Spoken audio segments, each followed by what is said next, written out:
estas mismas empresas son las que antes se llenaban de plata con los subsidios sin sacar los colectivos a la calle. Acá es donde el gobierno, el Estado, olvídate del gobierno, el Estado, administrado por el gobierno de turno, es donde tiene que actuar. Porque estos recorridos, que son concesiones, las empresas tienen un contrato que cumplir, tienen una frecuencia que mantener. Acá es donde tiene que todo el peso del Estado para regular el servicio y beneficiar al pasajero. Vos no podés seguir maltratando a la gente que no le alcanza el dinero, que igual va a trabajar, que se banca 2 horas y media de día, 2 horas y media de vuelta. Son 5 horas de subida para subir a un colectivo a las empujadas, con el riesgo de la seguridad que eso tiene. Digo, acá hay que privilegiar al pasajero, porque además es el que trabaja, paga impuestos. Acá hay que privilegiar al pasajero. Estos señores de muchas empresas de transporte, algunas de ellas vayan a buscarle la causa a cuadernos, porque están en la justicia. Porque además recibían subsidios, se daban vuelta y le daban la coima a Jaime y compañía del gobierno y de Vido y Cristina Kirchner y Néstor Kirchner, que ahora está muerto. Entonces, acá el Estado, el gobierno que administra el Estado, tiene que rápidamente actuar. Vos no podés permitir que sigan maltratando a la gente de esta manera. Por un negocio que, insisto, en su momento cobraron mucho dinero y no sacaban los colectivos a la calle. Bueno, son las... Bernardo. Bueno, ayer, después de un mes, o un poquito más de un mes, Javier Milei finalmente recibió en Casa Rosada a Nahuel Gallo. Ahí estamos viendo las imágenes del encuentro. No se conoció mucho y dudo que se conozca de qué hablaron puntualmente, pero en las 2 horas del encuentro, Gallo, por lo que uno puede saber, relató algunos detalles más de lo que había contado respecto a su etapa de detención. Había pasado 448 días detenido en Venezuela, recordemos, volvió al país el 1 de marzo en un polémico vuelo que lideraron dirigentes de la AFA. Sí. Desde entonces se esperaba este encuentro con Javier Milei. Vemos que también estuvieron Monteoliva, Kirno, Patricia Bullrich. Un detalle de la foto, después fíjate, detalle de la foto principal. A ver si te das cuenta, porque recién lo hablaba con Darío. Y es algo que ya hemos visto otras veces. A mí me sigue sorprendiendo que después de tanto tiempo... La camiseta. Sí, igual tiene una lógica también en esta foto. Pues un mensaje para la AFA. No, pero esa camiseta está ahí, ya está. Sí, pero ya quedó y no la sacó nunca más. No importa. No la sacó, obviamente que es... la camiseta de Estudiantes ahí. ¿Qué pasa con el otro argentino? Giuliani. ¿Sigue detenido? Sigue detenido. Sigue detenido. Sigue detenido. Hubo un pedido internacional que se hizo la semana pasada ante la Comisión Interamericana de Derechos Humanos para que se meta con este tema. Es que lo que pasó con Giuliani es que se frenó la liberación de presos políticos. Hubo un impulso muy fuerte que comienza el 8 de enero y que llega, vamos a decir, hasta una semana, unas 2 semanas después de la sanción de la ley de amnistía. En esa ventana fueron liberados cerca de 500 presos políticos. Yo te diría que Nahuel Gallo es el último importante que sale y desde ese momento se frenó por completo y tenés... Trump se ocupó de Oriente Medio. Bueno, Trump se ocupó de Oriente Medio, está bastante contento con Delcy Rodríguez. Delcy Rodríguez avanza con otras reformas, pero dejó congelado ahí en torno a 500 presos políticos que siguen ahí y hoy está todo muy frenado. Y obviamente, en la medida en que Delcy Rodríguez va haciendo avances, va haciendo concesiones, Estados Unidos la saca de la lista de personas sancionadas y que al mismo tiempo las prioridades de Estados Unidos van virando en la región hacia Cuba y en Medio Oriente como tema central, bueno, claramente eso es un problema para la situación de los presos políticos y Germán Giuliani la está pagando. ¿Me recordás cómo fue la situación de la detención de Giuliani? Giuliani, primero no se sabe el día exacto, creo que es entre el 21 y el 23 de mayo del año pasado. Era un abogado que creo que él estaba en Colombia, pasa a Venezuela en un momento donde empezaba a haber algunas movilizaciones y demás, cierto rebrote de lo que había pasado casi un año antes con las elecciones fraudulentas y cae en la volteada, básicamente como muchos otros que de alguna forma se habían manifestado de alguna manera, con el agregado de que obviamente, siendo argentino, iba a ser de alguna forma un premio mayor para el régimen. Y desde ahí pasó mucho tiempo incomunicado. Después se conoció en su momento un video de él que él graba desde el lugar de detención donde se encuentra, y comenzaron a haber, digamos, gestiones de más alto perfil, porque el año pasado se había mantenido muy en reserva. Y hoy, sobre todo, es la esposa y la hermana quienes vienen peleando, obviamente, para que el caso Giuliani no se olvide, ¿no? Lucrecia. Antonio, el ministro de Economía Caputo viaja la semana que viene a Washington para participar de las reuniones de primavera del Fondo Monetario Internacional y el Banco Mundial. En las últimas horas se confirmó que Caputo va a estar acompañado del viceministro de Economía, José Luis Daza, y el presidente del Banco Central, Santiago Bausili. Washington, la duda, Caputo tiene que estar en el país hasta el martes, que tiene que participar en un evento de AmCham, pero se supone que después del martes Caputo viajaría hasta allá. Ayer eran muy fuertes las versiones de que podrían llegar novedades respecto al acuerdo con el Fondo Monetario Internacional. Recordemos, Antonio, que la segunda revisión del acuerdo que se viene negociando desde febrero todavía no se aprobó. Y es un punto clave porque con la aprobación de la segunda revisión se destraba el desembolso de los $1.000 millones que necesita la Argentina. Lo que me dicen fuentes de economía es que no deberían llegar novedades de Washington antes de que viaje el ministro. Una vez que el ministro esté allá, todos los focos van a estar puestos en si Caputo logra juntarse con Cristalina o no, ya sea en una reunión bilateral o en una reunión informal con una foto y lo que pueda llegar a trascender de esa foto. Sí, igual leí el punto más, no sé si en discusión, pero el punto de diferencia era el tema reservas, que se modificó un poco frente a lo que fue el año pasado. Sí, vos tenés que en la primera revisión la meta era... En la primera revisión, la meta eran de 2.400 millones de dólares positivos, después se recortó a 2.600 millones de dólares negativos y aún así el Banco Central no la pudo cumplir. La cuestión está en que si bien el Banco Central llega mejor, porque viene comprando reservas, compra no es acumulación. Y yo siempre remarco eso.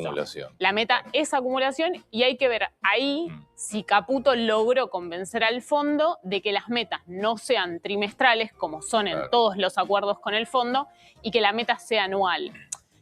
Ahí el ministro dejó de entrever, cuando reveló esa intención que tiene de negociación con el fondo, que puede haber momentos durante este año que el Banco Central no compre reservas. Sí. Eso puede pasar. En un momento donde va a comprar más, sobre todo cuando te toque la cosecha. El tema es que si a vos, justo en ese momento, te corta la meta con el Fondo Monetario Internacional, la estás incumpliendo y tenés que volver a recurrir a un waiver que se conoce como un perdón, una dispensa por parte del Fondo Monetario. Darío. Bueno, Antonio, el tema de la gran discordia en este momento en la situación en Oriente Medio, los ataques de Israel al Líbano. Los ataques de Israel a una organización terrorista que es Hezbollah en el Líbano. Esta imagen la difunde hace un ratito nada más el primer ministro Benjamin Netanyahu. Son imágenes de lo que fueron ataques de la noche y de la mañana que abatieron a el secretario de Naim Qassem, que es el líder principal de Hezbollah, quien queda como jefe tras la muerte de Hassan Nasrallah, el histórico líder de Hezbollah el año pasado. Y lo que dice Netanyahu en el mensaje donde difunde esto, bueno, nosotros vamos a seguir todo lo posible con esto. Pero esta es la continuidad de lo que ayer fue el mayor ataque que lanza Israel contra Hezbollah en el Líbano desde el comienzo de lo que Israel denominó Operación León Rugiente, destruyendo varios edificios, sedes de Hezbollah. Son 3 lugares del Líbano que impactan. Lo más importante fue en Beirut. Estas eran las imágenes de Beirut, con columnas de humo por todos lados. Acá, claro, Líbano es un país de un poco más de 5 millones de habitantes, de los cuales la mitad viven en Beirut y sus alrededores.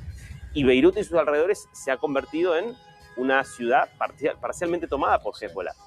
Ahora, es muy interesante porque lo que hace Israel es absolutamente lógico. Vos decís, sí, es brutal. Ayer se reportaron 300 muertos. Muchos de esos muertos son miembros de terroristas de Hezbollah. Otros, obviamente, son civiles. Pero ¿por qué es lógico lo que hace Israel?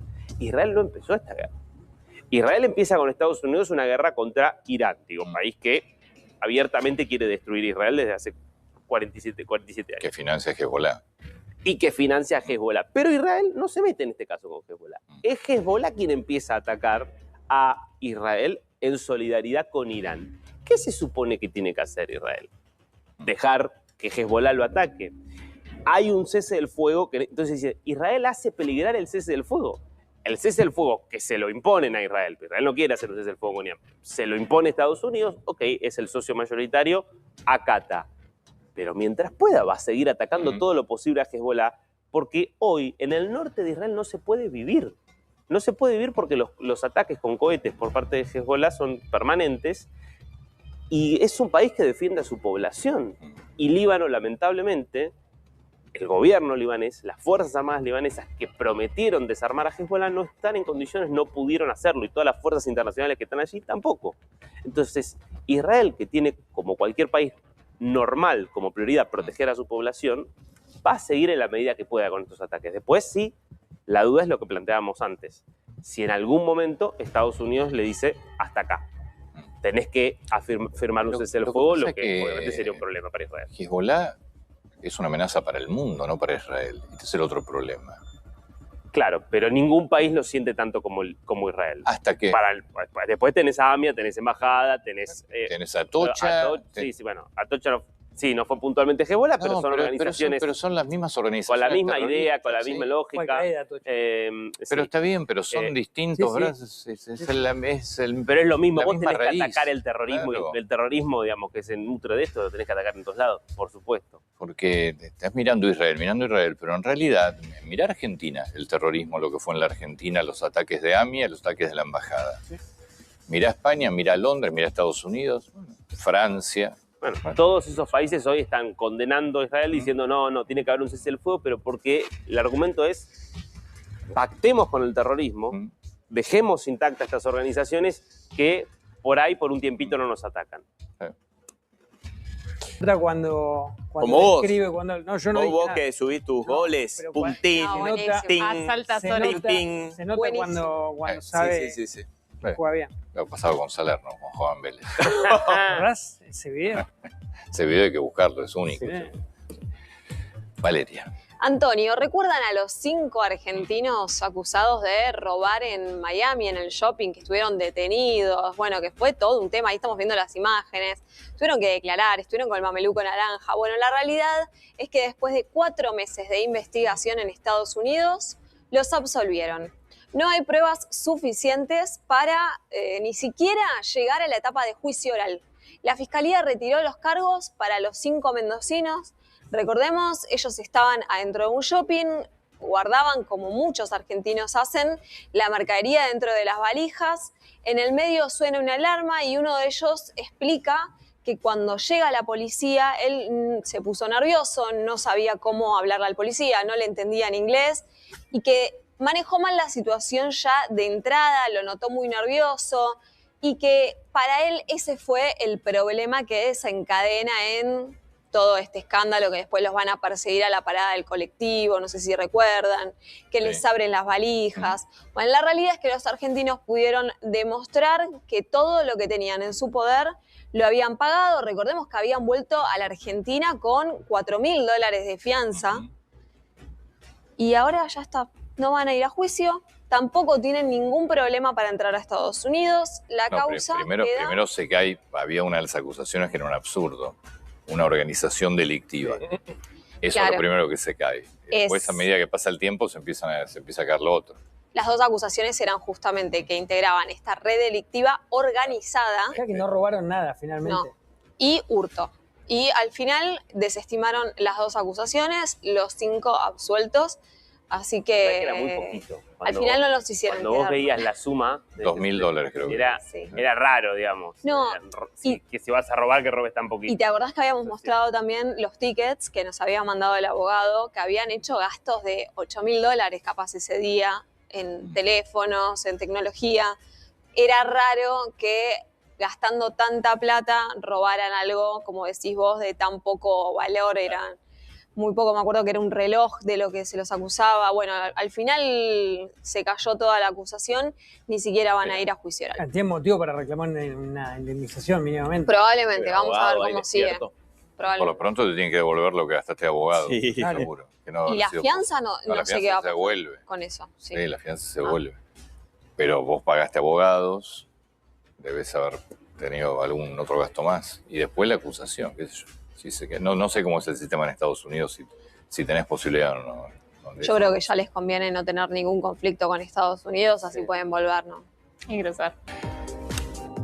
¿Qué es lo que pasará en Oriente Medio? Es todo un enorme misterio. Hasta ayer, este acuerdo de paz transitorio tenía una sensación que finalmente iba a ser permanente, o al menos por algunos años, pero ayer siguió sin abrirse el estrecho de Hormuz. Irán dijo que Israel está violando la tregua porque está atacando a Hezbollah en el Líbano. También lo dijo Pakistán, que estaba dentro del acuerdo. Trump, Estados Unidos e Israel dicen no estaba dentro del acuerdo. Y por las dudas, ayer el presidente de Estados Unidos dijo que no se va a retirar, Estados Unidos no va a retirar el despliegue militar en la zona de Oriente Medio, que va a permanecer allí. La primera reunión por este acuerdo, por esta tregua de 2 semanas, es el sábado. Allí estará el vicepresidente norteamericano como representante. Mientras tanto, insisto, el estrecho de Hormuz permanece bajo control de Irán. No hay muchos barcos, te diría, ayer fue el día que menos barcos pasaron, y están siendo todos virtualmente desviados a una zona donde Irán puede controlarlos. Pretende cobrar cerca de $2 millones por cada barco que pase allí. Es $1 por barril de petróleo, lo que estaría fijando como costo, que puede ser pagado en yuanes o puede ser pagado en cripto. Claramente una fuente más de financiación para un Estado terrorista. Ayer hubo segundo día de la semana con fecha de Libertadores y de Sudamericana. Hoy continúa la fecha, termina en realidad hoy la fecha de Copas Internacionales de esta semana. Hoy juegan Rosario Central y debuta Platense en Copa Libertadores. Ayer San Lorenzo empató con Recoleta de Paraguay, un partido que lo pudo haber perdido al final, pero terminó empatándolo. Buena tarea de su arquero, lo mismo que en el caso de River, que jugó prácticamente todo el partido con 10 y que terminó empatando. A excepción de Lanús, que perdió, todo el resto de los partidos terminaron empatados. El debut de Riestra fue también empate. Y en realidad, a excepción de Lanús, en lo que va de la fecha de esta semana de Sudamericana y de Libertadores, el único partido perdido de un equipo argentino fue el de Lanús, el resto fueron triunfos o empates. Nos metemos la ley de glaciares completamente sancionada ya después de lo que era la aprobación del Senado, tuvo su aval también en diputados. Veamos cómo votaron, porque es interesante algunas votaciones cómo se dieron. 137 a favor, 111 en contra, 3 abstenciones, 5 ausentes en total. Lo más relevante obviamente tiene que ver con el apoyo completo de la Libertad Avanza, 95, el PRO que votó entero también, 11 votos a favor de esta ley. Después algunos bloques como Innovación Federal, un bloque bastante importante a nivel legislativo en el Congreso, sobre todo porque tiene muchos representantes de provincias, una ley que era avalada por muchas provincias, especialmente por el sector de gobernadores. Provincias Unidas con 5 votos y con 11 votos en contra, es decir, completamente dividido, vota el bloque que integran, entre otros, por ejemplo, Martín Lustó, que termina votando en contra del proyecto, pero hay otro sector, especialmente el de Gisela Scaglia, que reporta a Maximiliano Puyaro, que a la vez es aliado de Lustó, los dos son radicales, que termina votando a favor. 111 votos en contra, obviamente con los 89 de Unión por la Patria, completo también, 4 del FIT, hay otros 7 que responden a diferentes bloques que también votaron en contra, y la otra clave son estos 12 monobloques o pequeños bloques que existen sobre todo en el Congreso en diputados, que terminan votando a favor de la medida. Lo concreto es que la ley de glaciares definitivamente ya fue reformada, está cambiada. Ayer hubo muchísimas protestas frente al Congreso, pero finalmente terminó prosperando de madrugada en el Congreso de la Nación. Lo que viene a nivel diputados, bueno, en realidad va a haber en el Senado actividad hoy. Hoy van a empezar, en un rato te lo vamos a contar, porque se van a empezar a tratar los pliegos de los jueces que el gobierno envió al Congreso de la Nación. Los escollos que está enfrentando en este momento el cese del fuego, que, insisto, vale la pena recalcarlo, entre Estados Unidos e Israel por ahora se está cumpliendo. Es decir, no se están atacando entre estos 3 países que son en definitiva los que iniciaron la guerra hace 41 días. Ayer, Mohamed Galibaf, que es el jefe del parlamento iraní y que hay que mirarlo de cerca, porque va a ser el hombre que estará negociando con J.D. Vance el sábado en Pakistán, en Islamabad. Es desde hace mucho tiempo considerado un actor razonable, vamos a decir así, siempre que hablas de razonable dentro de una teocracia fundamentalista, siempre lo tenés que tomar con pinzas, pero es sobre todo en comparación con aquellos que tienen posiciones más mesiánicas de alguna manera. Y él publica una carta donde explica por qué podría caerse el cese del fuego, incluso por qué podría caerse hasta la propia participación iraní en las negociaciones del sábado. Y él menciona 3 puntos. Hay uno que para mí es menos importante y 2 son importantes. Primero, no cumplimiento de la primera cláusula de la propuesta de 10 puntos referida al cese del fuego en Líbano. Es verdad. Claro, ya está la primera diferencia. Es la primera diferencia. Irán, cuando publica su lista de 10 puntos, dice tiene que haber un cese del fuego en todo Medio Oriente, incluye su aliado Hezbollah y Líbano. Claro, acá la posición de Trump es contradictoria, porque Trump dijo, sí, el programa de 10 puntos de Irán es razonable para empezar a negociar, pero al mismo tiempo dijo, no, y ayer la Casa Blanca, yo te diría, en un punto de incertidumbre. ¿Qué va a pasar con la guerra en Líbano? Segundo punto, el ingreso de un dron intrusivo al espacio aéreo iraní. Esto implica la continuidad de algunos ataques, pero que ya hoy sabemos que no fueron ni de Israel ni de Estados Unidos, sino que aparentemente fue Emiratos Árabes Unidos. Ya habría que sacarlo aparentemente. Emiratos Árabes Unidos decidió ayer atacar territorio iraní, fue un ataque limitado, pero esto tiene que ver con que Emiratos no quiere este cese del fuego, porque es uno de los países que se vio más afectado por esto. El problema con estos países es que lo deja Irán en una posición donde ya no lo puedes tocar. Donde no lo podés tocar. Y para un país como Emiratos Árabes Unidos, que es el de los que están en el Golfo, el más occidentalizado, digamos, Emiratos Árabes Unidos es Dubái y Abu Dhabi, para que se entienda.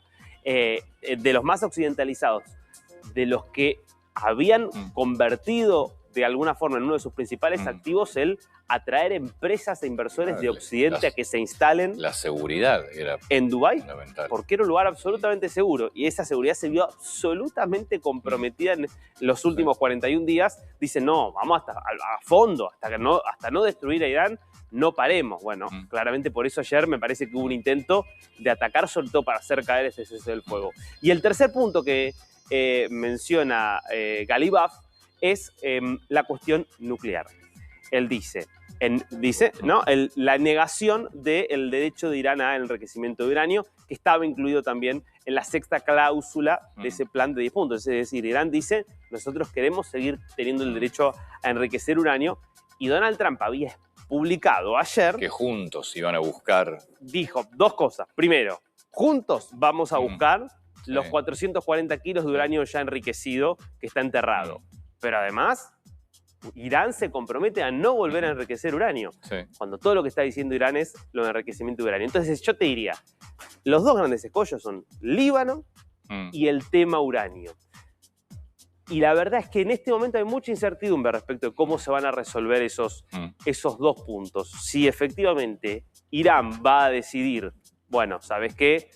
Puedo seguir negociando aunque continúen las operaciones israelíes contra Hezbollah en Líbano, o si va a ser Trump el que hable con Netanyahu y le diga vas a tener que frenar por ahora las operaciones con Líbano. La verdad que no se sabe. Por ahora Estados Unidos sigue planteándose en Líbano no está incluido en el cese del fuego y respalda en este punto a Israel. Y después está la cuestión nuclear, donde para mí es muy difícil imaginar a Irán comprometiéndose a no enriquecer más uranio y mucho más en entregar esos 440 kilos de uranio enriquecido. Creo que en todo caso eso va a quedar en las conversaciones y habrá que ver si encuentran alguna formulación intermedia, un poco vaga, indefinida, que le permita a los dos decir, a Irán decir, vamos a seguir teniendo uranio, y a Trump decir, logramos evitar que Irán tenga una bomba atómica. Me da la sensación, y más escuchando esto, si ayer pensábamos que esto es un triunfo de Irán, cada cosa que pasa lo ratifica. Sí. Cada cosa que pasa lo ratifica. Pero al mismo tiempo, cada mensaje que llega de Estados Unidos a mí me ratifica que para mí Trump no va a querer reanudar los ataques, por más que él diga, estamos preparados, tenemos al ejército desplegado, están descansando en este momento nuestros soldados, pero están en zona y es más, están yendo más soldados. Si no continúan, es decir, si la guerra no continúa, esto puede sonar mal, pero claramente es un triunfo de Irán. Sin duda. Hay otro dato, pensando en lo que está mirando Trump. ¿Quién eligió Trump como negociador desde el sábado? Sí, está bien. Sí. El hombre que nunca quiso que comenzara esta guerra. Ese para mí es un dato. O sea, vos no mandás a J.D. Vance para que J.D. Vance diga hay que seguir atacando. Tendrías que mandar a un más fundamentalista, si querés, porque tenés que negociar de lo duro. Incluso podrías mandar a Marco Rubio, que siempre estuvo bastante más a favor, digamos, de una ofensiva contra Irán. Que vos pongas a J.D. Vance ahí es una señal. Trump dijo algo la semana pasada. Yo me quedaría con el petróleo iraní. Yo iría por el petróleo, iría por todo. Pero el pueblo estadounidense no quiere.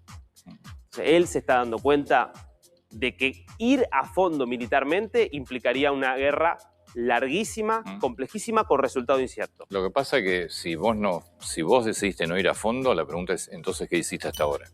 Lo que intentó... Que eso va a ser el argumento de los demócratas. Y va a ser un argumento fuerte. Y va a ser un argumento muy fuerte. Claramente Trump creyó que en 40 días en una guerra corta podía cumplir con sus objetivos. Él creyó que eso iba a ser posible y se encuentra con que no. Y después le das un poder que no tenía a un Estado terrorista que financia el terrorismo en el mundo. ¿Para qué sirve? Casi intocable. ¿Para qué sirve enlazar la bomba atómica? La bomba atómica es básicamente una herramienta de disuasión. Vos tenés una bomba atómica no para usarla, para que otros no te ataquen porque tienen miedo a que vos uses una bomba atómica contra ellos. ¿Irán hoy necesita una bomba atómica o ya el control sobre el estrecho de Hormuz se convirtió en una suerte de bomba atómica? No necesita, pero además la puede tener. Además la puede tener porque va a tener más plata que antes. Sí. Pero te quiero decir, lo que está demostrando es que con el manejo del estrecho de Hormuz tiene una capacidad de disuasión que anda a volver a atacar a Irán. Bueno, tengo muchos mensajes en este último tiempo de un... No es un video, son varios videos que andan dando vuelta. Obviamente hechos con inteligencia artificial o desinteligencia artificial, de acuerdo a como lo quieras ver, sobre vas a cambiar la vida, inversiones, no te puedes perder esto. Hace un primer pago de, creo que este último es de 150.000 pesos y ahí vas a recibir, no sé si 1 millón, hasta 1 millón de pesos. Lógicamente es toda una enorme estafa. Mucha gente que escribe aquí al canal, que me escribe a mí en la cuenta mía de Instagram, preguntándome qué hay de cierto. Bueno, obviamente es toda una enorme estafa. Ya está denunciado. Tampoco le importa mucho ni a Facebook ni a Instagram resolverlo y bajarlos, porque siguen circulando, más allá de las denuncias que tienen. Son redes que no le importa mucho lo que pasa dentro y si la gente es estafado o no. Lo que vas a ver, que es uno de los videos que está circulando, en un momento ya pusimos uno que aparecía Caputo, Luis Caputo, sí. Después no sé qué. Soy yo solito hablando. Lo que pasa es que es hasta muy gracioso, porque está tan mal hecho, aparezco yo hablando neutro. El problema es que hay gente que lo cree. El otro, el de Caputo, no estaba tan mal hecho. No, al lado de este estaba mejor. Por suerte los dos están mal hechos, pero al lado de este estaba mucho mejor el otro. El problema es que hay gente que lo cree, entonces algo que es hasta gracioso por lo mal que está hecho, hay que tener mucho cuidado y no crean nada de lo que sale. No me pasa solamente a mí, hay otras figuras con gente conocida, no figuras, gente conocida que también los han utilizado para esto. Yo ya no sé qué más hacer, no sé dónde más denunciar para que alguien haga algo, para que cuiden a la gente. No, a mí no me importa nada que quieren poner mi cara. El problema es que engañás a la gente y de vuelta hay gente que lo cree y termina siendo afectada. Pero dura 2 minutos, es muy bueno. En serio, es muy bueno. Lo que pasa es que es una estafa. Pero mira. Escúchenme con atención, soy Antonio Laje y en este preciso momento ustedes acaban de ganar la oportunidad de cambiar su vida de una vez por todas. Sí, entre 180.000 y 250.000 pesos ya están listos para caer en su cuenta, pero solo si actúan ahora mismo. Hagan clic en el botón de abajo inmediatamente, reclamen su dinero antes de que el link desaparezca. Este es un programa secreto respaldado por instituciones que nadie más conoce todavía. Yo mismo lo supervisé de cerca y ustedes están entre los primeros 100 argentinos que recibieron acceso exclusivo. No es una broma, no es publicidad. Es plata real que empieza a llegar desde el momento en que activan el acceso. Yo no necesito su dinero, su voto, ni nada de eso. Solo quiero que vean que funciona y me ayuden a callar a los escépticos que dicen que todo es mentira. Olvídense de las promesas falsas de millones de la noche a la mañana. Aquí hay entre 200.000 y 300.000 pesos garantizados en 7 días, respaldados por un algoritmo transparente. Hagan cuentas rápidas. 25.000 a 40.000 pesos por día, entre 750.000 y 1.200.000 pesos al mes. Plata que cubre alquiler, comida, colegio, cuotas del auto, deudas que ahogan, todo. Este video desaparecerá en minutos.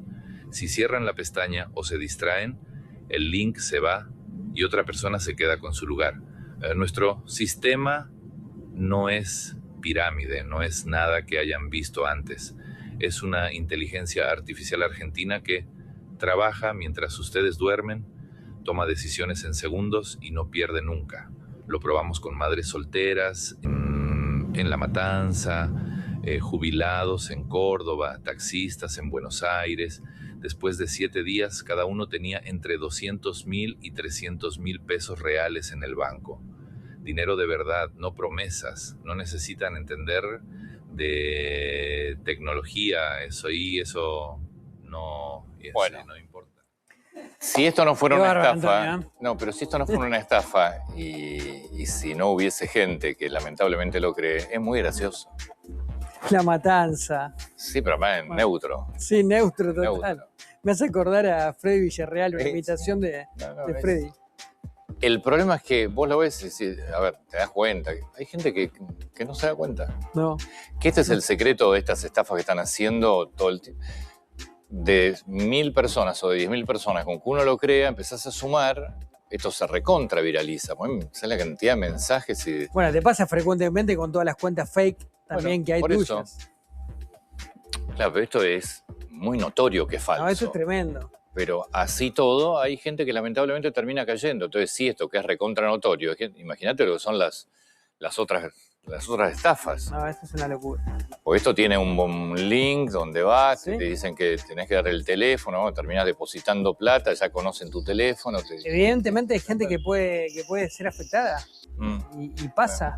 Digo, yo, a ver, particularmente lo pienso en una población de gente mayor, sobre todo, no sé, pongo como ejemplo a mi madre, pero digo, cualquier persona que tal vez que mira el programa habitualmente, que cree que no está tan atento o que no conoce el tema de inteligencia artificial, y bueno, puede caer. Obviamente que es muy malo, está muy mal hecho. Claro, está muy mal pero hecho. esto es lo que a mí me llama la atención. Digo, si esto que está muy mal hecho, igual hay gente que cree, imagínate lo que va a hacer esto una vez que empiecen a... Yo estoy dudando todos los días, Bueno. todo el tiempo, de videos y cosas que salen y Es publicaciones que, y notas tal que cual. salen. Tengo que estar dudando hasta de las cosas que son reales. Todo el tiempo, ¿sí? Me pasa. Bueno, como pasó el tema de la guerra, ¿Sí? cada video no sabía si era cierto o no cierto. Sí. Acá va a ser más grave también, porque acá te entras en una estafa, te abren tu teléfono, tu número de cuenta, se meten en la cuenta del banco. De vuelta, esto está muy mal hecho, pero así todo hay gente que lo cree. Entonces hay que tener un cuidado enorme. Lo más grave también de esto es que las redes donde esto se sube no hacen nada. Vos denuncia gente, porque hay mucha gente, que todas las que me escriben, yo los mensajes que veo le contesto diciendo es falso, por favor denuncialo. Le importa nada Facebook, le importa nada Instagram, le importa nada TikTok, le importa nada. Es que Capaz muchas que veces estos contenidos que son creados con inteligencia artificial son los que mayor circulación generan No, adentro pero de la estás- red. pero sabes que estás denunciando que es una estafa y no les importa. No, hay que siga, total. Hay que tener mucho cuidado, ¿eh? Sí. A mí, insisto, me pasa todos los días de estar chequeando cosas que a veces son reales, pero tenés que hacer un doble chequeo, a vos te debe pasar también, porque hay muchas noticias, lleno de noticias falsas por todos lados, y algunas tienen una cuota de realidad o de aparente realidad que te puede llegar a confundir. Bernardo. Bueno, lo que vamos a contar es una noticia real, claramente. Es que hoy va a tratar el Senado el ingreso de los pliegos de los jueces. Esto no quiere decir, para que quede claro, que hoy los jueces van a quedar aprobados y ya van a quedar en funciones. Estamos hablando de los 62 pliegos de jueces y fiscales que mandó el gobierno para el tratamiento en el Congreso. Después tiene la etapa de audiencias, se tiene que aprobar cada pliego. Bueno, es todo un proceso que seguramente antes del primer semestre, de que termine el primer semestre, se va a terminar completando. Entre los más relevantes, especialmente, está el hijo de Rosati, recordemos, Emilio Rosati, que está postulado para un tribunal de juicio en la provincia de Santa Fe. Ya viene con antecedentes en el sector el hijo de Rosati. Hay quienes cuestionan que fue, en realidad en el orden inicial estaba tercero para ser seleccionado y finalmente fue subido hasta el primer puesto, pero bueno, lo concreto es que tiene una carrera atrás que lo respalda, fue secretario de juzgado en Santa Fe, así que es uno de los casos de que posiblemente puede ser designado para cubrir estos puestos vacantes. Después está la esposa de Marcelo Martínez de Giorgi. Claro, que juez. Hablando de Ana María Juan, Marcelo Martínez de Giorgi, ahí la polémica, especialmente que la oposición va a tratar de llevar y va a tratar de instalar ahí en el Congreso, es que es el juez que está investigando el caso Libra. Y después, entre otros pliegos importantes, está, por ejemplo... Pero, ¿qué tiene que ver que esté investigando? Bueno, está investigando a los Milei en el caso Libra. Sí, entonces, no, pero si Milei lo puede elegir, que tienen... Milei lo puede elegir, pero después tiene que votar en el Senado. Después tiene que votar y tiene que aprobar, tiene las audiencias, tiene muchas Claro. instancias. Pero es parte del juego de la política, digo. Hoy seguramente va a ser uno de los puntos que tal vez le van a tirar por la cabeza al gobierno. No se empiezan a fijar los antecedentes académicos. No, es que tienen morales. antecedentes académicos, claramente. Claro, por eso empiezan a fijarse en eso, porque en definitiva, de vuelta, lo puede elegir el presidente. Sí. Pero es que lo sí. tiene que elegir el presidente naturalmente, Claro. porque es la tarea que tiene como Poder Eso, digo, Ejecutivo. lo puede elegir el presidente, pero después lo tienen que votar. Sí. O sea, no, Acá intervienen los No hay- tres poderes, no hay, aparte. no hay mucho... Primero hay un proceso de intervención del Poder Judicial, que es a través de la selección y de los concursos de magistratura, que ya hemos hablado varias veces. Que ahora la Corte quiere cambiar el sistema para que se prioricen precisamente más esos antecedentes académicos. Después lo tiene que enviar el Ejecutivo, que es Maíquez. Por lo cual, Maíquez responde a Javier Milei, naturalmente, y el presidente tiene que poner la firma a esos pliegos. Y después lo tiene que tratar el Congreso, se tienen que aprobar en el Congreso, así que intervienen los tres poderes. Son 62 pliegos en total. Insisto, después viene la etapa de audiencias, en la que se verá si se aprueba. También está la secretaria Juliana Arcolini, otro juez importante, y bueno, son parte de todos estos pliegos de jueces y fiscales que se tienen que aprobar y se tienen que tratar, por lo menos, porque estamos hablando, y lo menciona habitualmente Lucía Salinas cuando viene, de una cantidad de juzgados vacantes que es enorme. Y más de un tercio. Más de un tercio, en algunos casos hasta 40%, y en el caso de los fiscales también pasa lo mismo con el Ministerio Público Fiscal. Así que, en principio, lo más relevante es que hay 62 pliegos que tal vez, si salen adelante, van a cubrir esas vacantes. Obviamente todavía siguen de alguna forma los tambores de guerra, las confrontaciones, las dudas sobre el cese del fuego, pero Donald Trump ya se está preparando para la venganza. ¿La venganza contra quién? Contra los que siente que lo traicionaron. Europa principalmente. Esto lo Espera, es que la verdad es que si hubiera intervenido Europa de alguna manera, esto hubiera tenido otro resultado mucho más rápido. Estoy pensando, Sí. Estoy pensando, porque la verdad que también es cierto que la capacidad militar europea... Pero yo no sé si pasa tanto por la capacidad militar en eso. No sé. Es por la posición fundamentalmente también. Porque olvídate de la capacidad militar. Hasta su posición fue de tomar distancia. Sí, su posición fue de alguna forma un aval indirecto a lo que hacía Irán. A eso voy. En la medida en que ponía en la misma igualdad de condiciones a Trump y a Estados Unidos y a los Sin hablar de casos particulares como Sánchez en España, que ya directamente está Bueno, abierto. acaba de ya normalizar relaciones diplomáticas con Irán, digamos. O sea, Sánchez está jugando directamente a ese juego y es una estrategia. Yo no sé, está bien. La duda es válida porque, entre otras cosas, uno puede pensar, bueno, el peso también hasta simbólico de toda Europa, digamos, peso, volcándose con buques, con una intervención mucho más activa, por ahí a Irán le complicaba. Pero está bien, el planteo es válido y yo creo que también el enojo de Trump es bastante entendible. Y lo que está planteándose en este momento es cómo responder. La respuesta va a ser dentro de la OTAN. No puede irse de la OTAN, básicamente porque el Congreso de Estados Unidos estableció en 2023 una cláusula que básicamente exige 2/3 partes del Senado para irse de la OTAN, es decir, no va a poder irse. Pero él está pensando en distintas maneras de sancionar. De mínima seguro va a haber todo un reordenamiento de las tropas estadounidenses desplegadas en Europa. Se habla de Francia, Reino Unido, Alemania, incluso Italia, países como los que Estados Unidos está pensando en sacar sus tropas y llevarlos mucho más hacia países del este que se han mostrado mucho más cooperativos, Hungría, Polonia, algunos ejemplos de eso, incluso Lituania. Me parece que lo que se viene, ahora todavía está la guerra muy ahí con mucho calor, pero me da la sensación que después Trump, por cómo es Trump, se las va a hacer pagar de alguna manera.